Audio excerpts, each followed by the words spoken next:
दोस्तों, मनुष्य की एक बहुत बड़ी कमजोरी है कि वो चीजों को भूल जाता है। हम पुरानी बातों को भूल जाते हैं। हम पुराने पापों को भूल जाते हैं।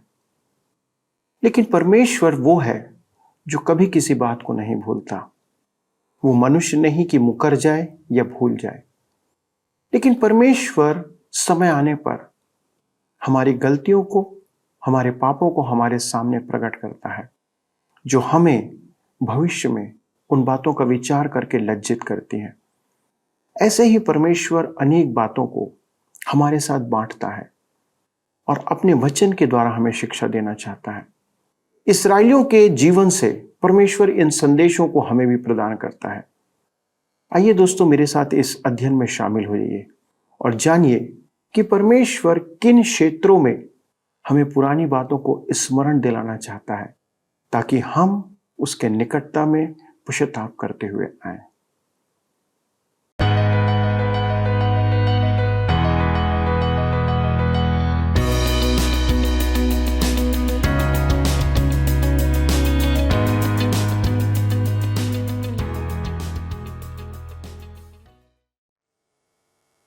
प्रिय मित्रों, नमस्कार। जय मसीह की। आप हमारे साथ सत्यवचन बाइबल अध्ययन में शामिल हो चुके हैं और मैं आपका इस प्रसारण में स्वागत करता हूं। दोस्तों, आपको याद होगा कि हम यहेजकेल के द्वारा परमेश्वर की भविष्यवाणियों पर अध्ययन कर रहे हैं और जो इस्राएल और सारे मनुष्यों के लिए दी गई है। हम आज देखेंगे कि परमेश्वर अपनी वाचा को कभी नहीं भूलता है।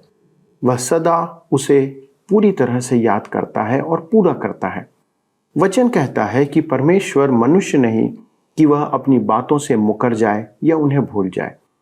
दोस्तों, हम परमेश्वर से बहुत सी बातें कहकर भूल जाते हैं। हम अपनी प्रतिज्ञाओं को भूल जाते हैं, पर परमेश्वर सभी बातों को, छोटी से छोटी बात को स्मरण रखता है। आज के अध्ययन में परमेश्वर एक बात कहता है कि इस्राएल को लज्जित होना पड़ेगा अपने कामों के लिए। मनुष्य जब पाप का जीवन जीता है तो वह नहीं सोचता कि वह क्या कर रहा है, पर एक समय ऐसा आता है हमारे जीवन में कि हम अपने पुराने पापों को स्मरण करके लज्जित होते हैं, शर्मिंदा होते हैं। दोस्तों, परमेश्वर उपमाएं दे देकर इस्राएलियों को समझा रहा था कि वह उन्हें दंड देने जा रहा है और वे परमेश्वर की बातों को मान ही नहीं रहे थे। बहुत सी बार ऐसा होता है दोस्तों कि हम परमेश्वर के वचन को नहीं, पर वचन सुनाने वाले को देखकर विश्वास नहीं करते और निराश होते हैं। पर हमें परमेश्वर की ओर निहारना आवश्यक है। आइए मित्रों, अपने अध्ययन में आगे बढ़ें और उसी परमेश्वर की ओर निहारते हुए, ताकते हुए उसके वचनों का अध्ययन करें। मित्रों, आइए आज हम अपने अध्ययन को यहेजकेल की पुस्तक 16 अध्याय उसके 53 पद से आरंभ करें। हम यहाँ पर पढ़ते हैं 16 अध्याय उसके 53 से 55 पद। लिखा है, जब मैं उनको अर्थात पुत्रियों सहित सदोम और शोमरोन को बंधुआई से लौटा लाऊंगा, तब उनके बीच ही तेरे बंदियों को भी लौटा लाऊंगा, जिससे तू लजाती रहे और अपने सब कामों को देखकर लजाए, क्योंकि तू उनकी शांति ही का कारण हुई है। तेरी बहनें सदोम और शोमरोन अपनी अपनी पुत्रियों समेत अपनी पहली दशा को फिर पहुंचेंगी, और तू भी अपनी पुत्रियों सहित अपनी पहली दशा को फिर पहुंचेगी। मेरे मित्रों, पद 53, 55 और अध्याय 37 को आधार बनाकर अनेक पंथ सिखाते हैं कि अंततः सबको उद्धार मिलेगा। यहां भी वही बात है कि एक पद को अलग करके विचित्र शिक्षा का प्रतिवादन करना जो बाइबल की शिक्षा नहीं है।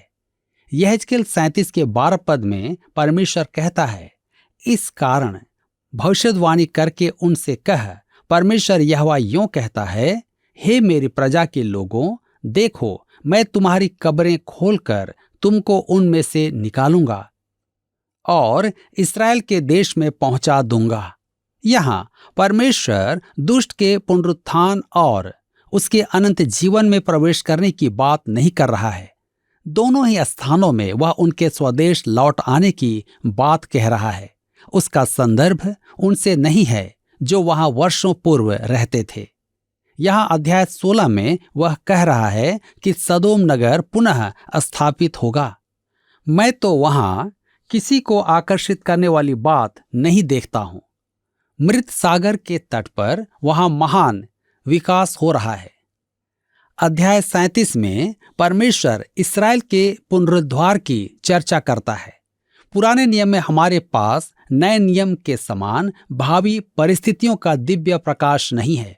परमेश्वर का ऐसा कोई विचार नहीं है कि पुराने नियम के भक्त जनों का मृत्युत्थान करके उन्हें उस स्थान पर ले जाए जहां उसने हमारे लिए जगह तैयार की है। उसने उनसे कहा है कि उनके लिए यहां पृथ्वी पर ही स्वर्ग होगा। अब्राहम इसी पुनरुत्थान की प्रतीक्षा कर रहा था। आप पुराने नियम के इस अंश में नए नियम की शिक्षा को समाविष्ट नहीं कर सकते। तथापि प्रत्येक पुराने नियम का संदर्भ नए नियम की शिक्षा से मेल खाता है। नया नियम स्पष्ट बताता है कि पुनरुत्थान दो हैं, उद्धार पाए हुओं का पुनरुत्थान और खोए हुओं का भी पुनरुत्थान। अतः ये पद इस्राएल के पुनरुद्धार के संबंध में है। हमें उनके संदर्भ में उन्हें समझना होगा और आवश्यकता से अधिक उनका अर्थ नहीं निकालना चाहिए। यह अध्याय अति महिमामय उपसंहार प्रस्तुत करता है। परमेश्वर इस्राएल देश के साथ बांधी अपनी वाचा पूरी करेगा। उनका विद्रोह, अवज्ञा और परमेश्वर से फिर जाना परमेश्वर की वाचा को न तो निरस्त कर पाएगा और न ही उसका उन्मूलन कर पाएगा। तो आइए हम अध्ययन में आगे बढ़ते हुए पढ़ेंगे। यहेजकेल की पुस्तक 16 अध्याय उसके 60 से 63 पद। लिखा है, तो भी मैं तेरे बचपन के दिनों की अपनी वाचा स्मरण करूंगा और तेरे साथ सदा की वाचा बांधूंगा। जब तू अपनी बहनों को अर्थात अपनी बड़ी और छोटी बहनों को ग्रहण करे, तब तू अपना चाल चलन स्मरण करके लज्जित होगी और मैं उन्हें तेरी पुत्रियां ठहरा दूंगा, परंतु यह तेरी वाचा के अनुसार ना करूंगा। मैं तेरे साथ अपनी वाचा स्थिर करूंगा और तब तू जान लेगी कि मैं यहोवा हूं, जिससे तू स्मरण करके लज्जित हो और लज्जा के मारे फिर कभी मुंह न खोले।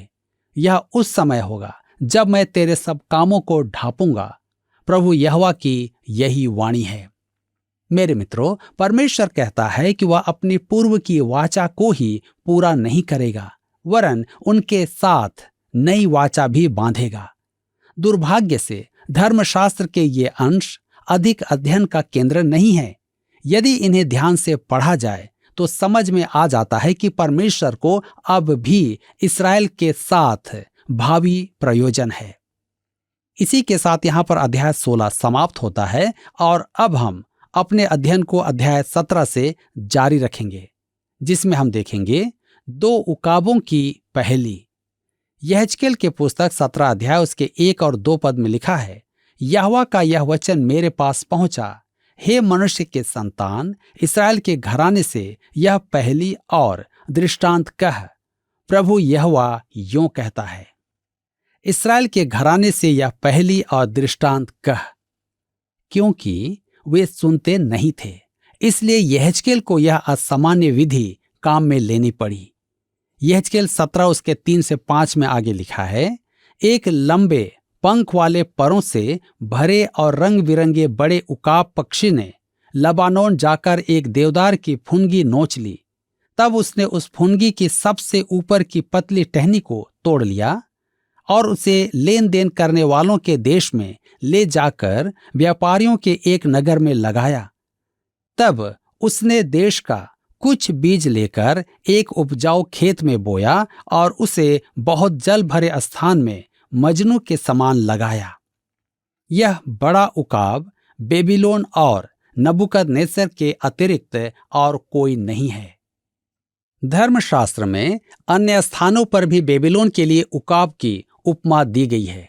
यिर्मयाह की पुस्तक अध्याय 48 उसके 40 पद में यिर्मयाह नबूकदनेस्सर के लिए कहता है, देखो वह उकाब सा उड़ेगा और मोआब के ऊपर अपने पंख फैलाएगा। अध्याय 49 के 22 पद में यिर्मयाह लिखता है, देखो वह उकाब के समान निकलकर उड़ आएगा और बोस्रा पर अपने पंख फैलाएगा, और उस दिन एदोमी शूरवीरों का मन जच्चा स्त्री का सा हो जाएगा। दानियल के पुस्तक 7 उसके 4 पद में दानियल ने बेबीलोन के राज्य को समुंदर से निकलते देखा था, जो उकाब के पंख लिए सिंह के समान था। अतः यहाँ यह बेबीलोन का राजा नबूकदनेस्सर है, जो आकर उस पेड़ को काटेगा। यह पेड़ कौन है? यह पेड़ इस्राएल और विशेष करके दाऊद का राजवंश है। नबूकदनेस्सर उसका सर्वनाश करने आएगा। उसने सिदकिय्याह के साथ ठीक ऐसा ही किया था। हम यहेजकेल की पुस्तक 17 उसके 7 पद में पढ़ते हैं, फिर एक और लंबे पंख वाला और परों से भरा हुआ बड़ा उकाब पक्षी था, और वह अंगूर की लता उस स्थान से जहां वह लगाई गई थी उस दूसरे उकाब की ओर अपनी जड़ फैलाने और अपनी डालियां झुकाने लगी कि वह उसे सींचा करे। दूसरा उकाब मिस्र है, जो सिदकिय्याह के राज्यकाल तक एक महाशक्ति था, और सिदकिय्याह ने नबूकदनेस्सर के साथ संधि की थी, परंतु वह संधि वार्ता तोड़कर मिस्र के साथ हो गया था। दाखलता मिस्र की भूमि में लगाई गई थी और उससे पोषण प्राप्त करना चाहती थी, परंतु उसे पोषण प्राप्त नहीं होगा, क्योंकि मिस्र भी पराजित होगा। मेरे मित्रों, नबूकदनेस्सर ने मिस्र को भी उजाड़ दिया था और अपने अधीन कर लिया था। आइए हम आगे देखेंगे। यहेजकेल के दृष्टांत का संदेश यह है। यहेजकेल 17 उसके 12 से 15 पद में लिखा है, क्या तुम इन बातों का अर्थ नहीं समझते?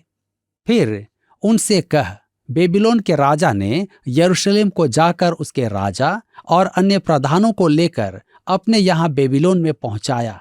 तब राजवंश में से एक पुरुष को लेकर उससे वाचा बांधी और उसको वश में रहने की शपथ खिलाई, और देश के सामर्थी पुरुषों को ले गया कि वह राज्य निर्बल रहे और सिर न उठा सके, वरन वाचा पालने से स्थिर रहे। तो भी इसने घोड़े और बड़ी सेना मांगने को अपने दूत मिस्र में भेजकर उससे विद्रोह किया। क्या वह फूले फलेगा? क्या ऐसे कामों का करने वाला बचेगा? क्या वह अपनी वाचा तोड़ने पर भी बच जाएगा? नबूकदनेस्सर ने तो अपनी ओर से वाचा का मान रखा, परंतु परमेश्वर की प्रजा ने वाचा तोड़ी। यह कैसा अद्भुत चित्रण है। कुछ कलीसियाओं में हम देखते हैं कि सदस्य बाइबल लेकर आराधना में आते हैं, परंतु उनके मन परमेश्वर से दूर रहते हैं। आप उनकी बातों पर विश्वास नहीं कर सकते हैं।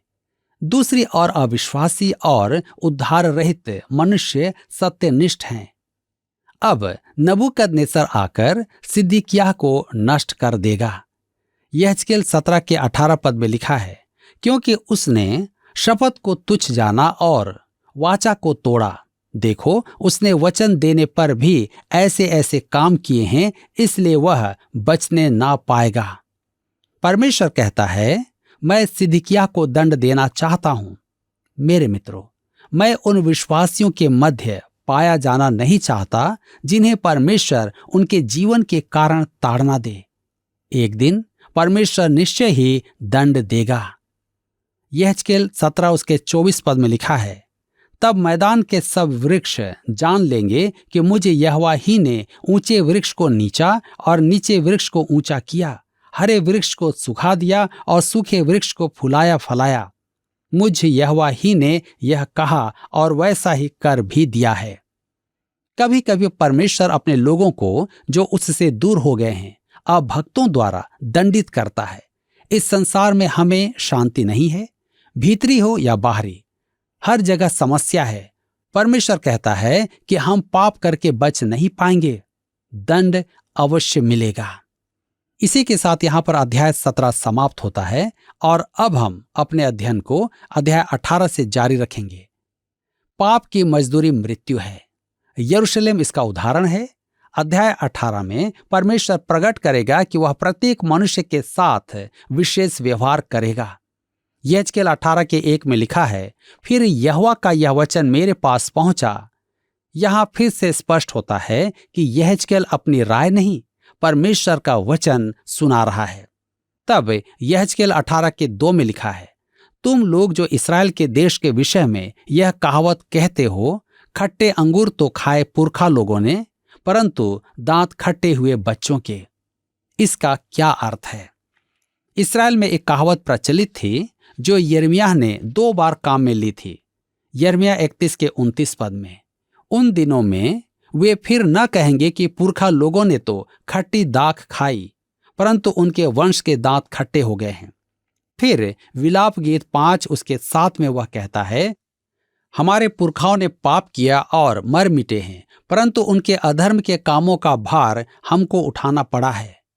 मेरे विचार में उन्होंने निर्गमन की पुस्तक 20:5 के आधार पर यह लोकोक्ति विकसित की थी, तू उनको दंडवत न करना और न उनकी उपासना करना, क्योंकि मैं तेरा परमेश्वर यहोवा जलन रखने वाला परमेश्वर हूं, और जो मुझसे बैर रखते हैं उनके बेटों, पोतों और परपोतों को भी पितरों का दंड दिया करता हूं।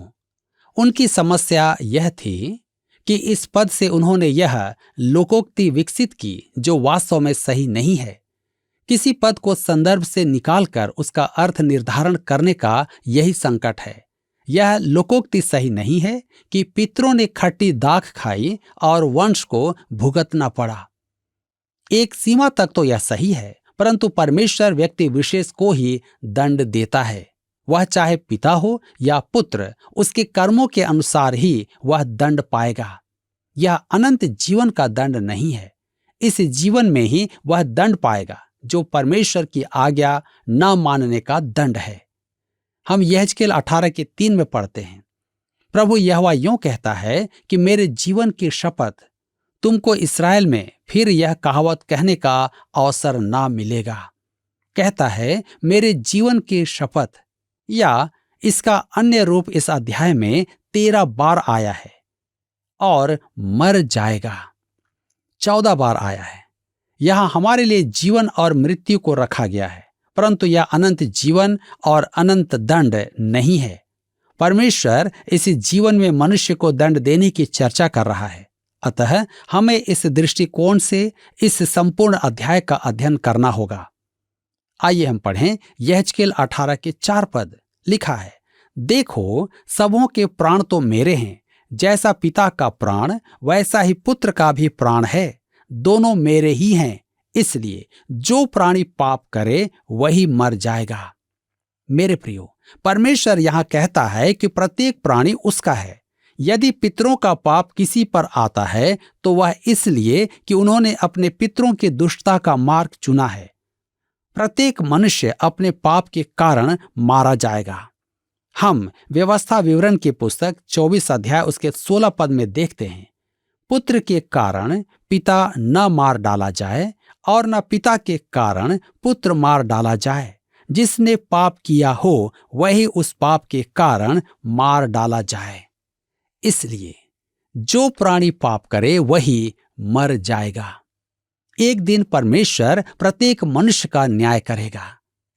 हम यहेजकेल 18:5-9 में पढ़ते हैं, जो कोई धर्मी हो और न्याय और धर्म के काम करे, और न तो पहाड़ों के पूजा स्थलों पर भोजन किया हो, न इसराइल के घराने की मूर्तों की ओर आंखें उठाई हो, न पराई स्त्री को बिगाड़ा हो, और न ऋतुमती के पास गया हो, और न किसी पर अंधेर किया हो, वरन ऋणी को उसकी बंधक लौटा दी हो, न किसी को लूटा हो, वरन भूखे को अपनी रोटी दी हो, और नंगे को कपड़ा ओढ़ाया हो, न ब्याज पर रुपया दिया हो, न रुपए की बढ़ती ली हो, और अपना हाथ कुटिल काम से रोका हो, मनुष्य के बीच सच्चाई से न्याय किया हो, और मेरी विधियों पर चलता और मेरे नियमों को मानता हुआ सच्चाई से काम किया हो, ऐसा मनुष्य धर्मी है, वह निश्चय जीवित रहेगा। प्रभु यहोवा की यही वाणी है। न तो पहाड़ों के पूजा स्थलों पर भोजन किया हो, अर्थात वह प्रतिमा आराधकों के साथ सहभागी न हुआ हो। ऐसा पुरुष धर्मी जन है जो परमेश्वर की व्यवस्था का पालन करता है और उसकी आज्ञाओं को मानता है, वह निश्चित जीवित रहेगा। प्रभु यहोवा की यही वाणी है। मेरे मित्रों, वह इस जीवन की बात कर रहा है, अनंत जीवन की नहीं। परमेश्वर उसे इस जीवन में आशीष देगा। यह पुराने नियम की आशीषें हैं। यहेजकेल 18:10 में लिखा है, परंतु यदि उसका पुत्र डाकू, हत्यारा या ऊपर कहे हुए पापों में से किसी का करने वाला हो, मतलब यह है कि एक धर्मी का पुत्र अधर्मी हो सकता है। तब हम यहेजकेल 18:13 में पढ़ते हैं, ब्याज का रुपया दिया हो और बढ़ती ली हो तो क्या वह जीवित रहेगा? वह जीवित ना रहेगा, इसलिए कि उसने ये सब घिनौने काम किए हैं। वह निश्चय मरेगा और उसका खून उसी के सिर पड़ेगा। इस पाप के कारण परमेश्वर पुत्र को ही दंड देगा, पिता को नहीं।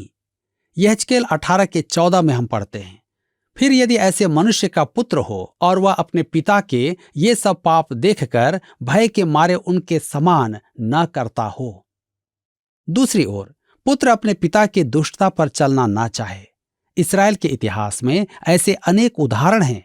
आहाज एक दुष्ट राजा था, परंतु उसका पुत्र हिजकिय्याह एक धर्मी जन था जिसने देश में आत्मिक जागृति उत्पन्न की थी।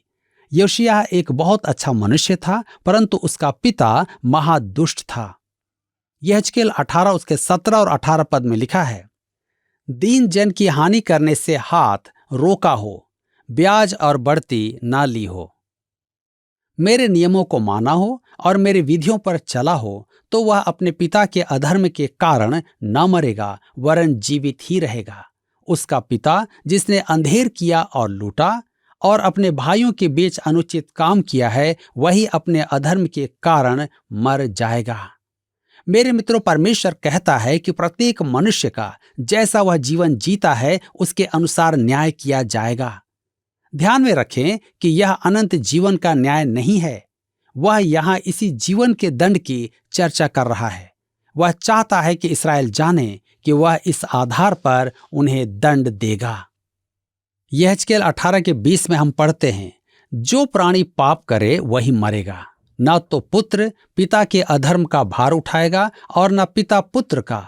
धर्मी को अपने ही धर्म का फल और दुष्ट को अपने ही दुष्टता का फल मिलेगा।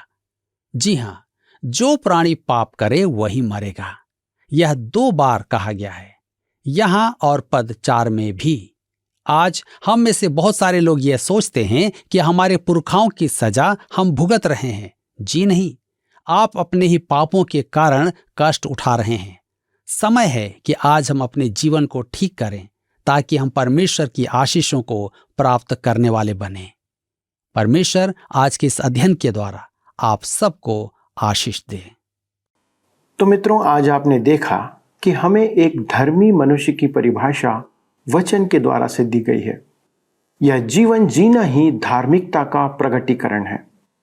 दोस्तों, यह धार्मिकता का जीवन हमें परमेश्वर के सामने धर्मी नहीं बनाता है, इस बात को याद रखिए। बहुत से लोग यह मानकर चलते हैं कि हमारा धार्मिकता का जीवन हमें परमेश्वर के सामने पहुंचने में सहायता प्रदान कर सकता है, पर वचन के अनुसार ऐसा नहीं है मित्रों। हम यीशु के लहू पर विश्वास करने के द्वारा परमेश्वर के सामने धर्मी ठहराए जाते हैं, पर उसके बाद हमें ऐसा धार्मिक जीवन जीने की आवश्यकता है। बहुत से विश्वासी सोचते हैं कि वे उद्धार पाने के बाद कैसा भी जीवन जिए तो उन्हें कोई फर्क नहीं पड़ेगा।